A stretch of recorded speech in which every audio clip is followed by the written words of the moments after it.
Hi everyone, we're going to talk about equations and inequalities that are solved using one step. We call these one-step equations and inequalities.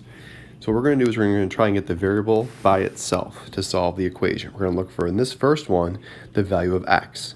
So some number here, minus 8 equals negative 18. These you can sometimes do in your head if you just think about what number might fit there. But I'm going to show you the steps as if you can't do it in your head. So to get x by itself, we're going to do the opposite operation of what's being done to x, the inverse operation. So right now we have subtraction, so we're going to use addition. So we're going to do plus 8 to both sides.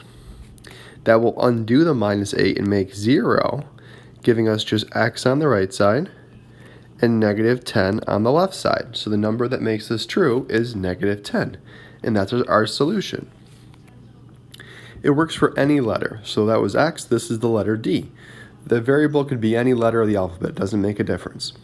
In this case, we've got multiplication because negative 6D equals negative 6 times D. So to undo that, we're going to use division by negative 6 on both sides. And I'm going to use a fraction to show that division. You could also use a division symbol, but I usually show my division with a fraction. That cancels out the times of negative 6, so it's going to be just D on the right side. And then 12 divided by negative 6 is our answer, negative 2. For the next one, we're going to again undo what we have using opposite operations. We have division this time, P over 9. To undo that division, we're going to use multiplication, so times 9 to both sides. That will cancel out the dividing by 9 because they're opposite operations. We get just P equals 3 times 9, 27. Now, the same steps apply for inequalities. So these are all equations. The first three were equations because they have equal signs. If they don't have an equal sign, they're not an equation. These are inequalities, the next three, because they have not equal signs. So we're going to do the same operations that we did for equations to solve the inequalities. So for this one, the next one here, we've got a positive 10. The sign is always in front. So if there's no number, there's no symbol in front, it's a positive. To undo that, we're going to do a minus 10 to both sides. And that will get rid of the 10, and we get v is less than 2. And same kind of thing. There's one step, we get the letter by itself. For the next one, we're going to divide by this negative 1, since it's being multiplied right now. And that will give us h and 7. But when you divide by a negative, the sign is actually going to flip. The symbol is going to flip like that. And the reason is, say you were going to do this a different way. Say you were to take negative 1h, it's less than negative 7. Say you move things around instead. Say we add 7 to both sides. That would be negative 1h plus 7 is less than 0.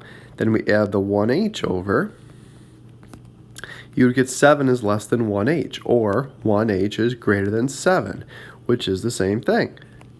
Okay, so if you don't like that whole dividing by a negative, flip the symbol, you could just move things around and you'll get the same answer. So divide or multiply by a negative flips the symbol, the inequality symbol. It's a little tricky part for inequality. It's the only real difference when it comes to solving equations versus inequalities. Just keep track of that. If you divide or multiply by a negative, it flips the symbol pointing the other direction. For the next one, to get f by itself, we're going to get rid of the 4 by subtracting it since it's positive. So f is greater than 2. Didn't flip the symbol here because we didn't divide or multiply by a negative. A couple more left here. To get c by itself, we're going to add this 6 since it's negative. And c equals negative 1. Oh, that's an equation now. Look at that. Same steps though. And then for the last one here, you want to get v by itself. We can do times 7. Times 7, so negative 49 is greater than or equal to v. You could flip this around as long as you also flip the symbol. It was pointing to v before, now it's pointing to v flipped around. You could also flip any equation or inequality before you solve it if that's easier for you. You could write it like this: v over 7 is less than or equal to negative 7 first, and then do times 7. That also works. You get the same answer either way. You can always flip equations around as well if that's easier to solve. There's a bunch of one-step equations and inequalities. You solve them the same way. Just be careful. If you divide or multiply by a negative, you flip the symbol for an inequality.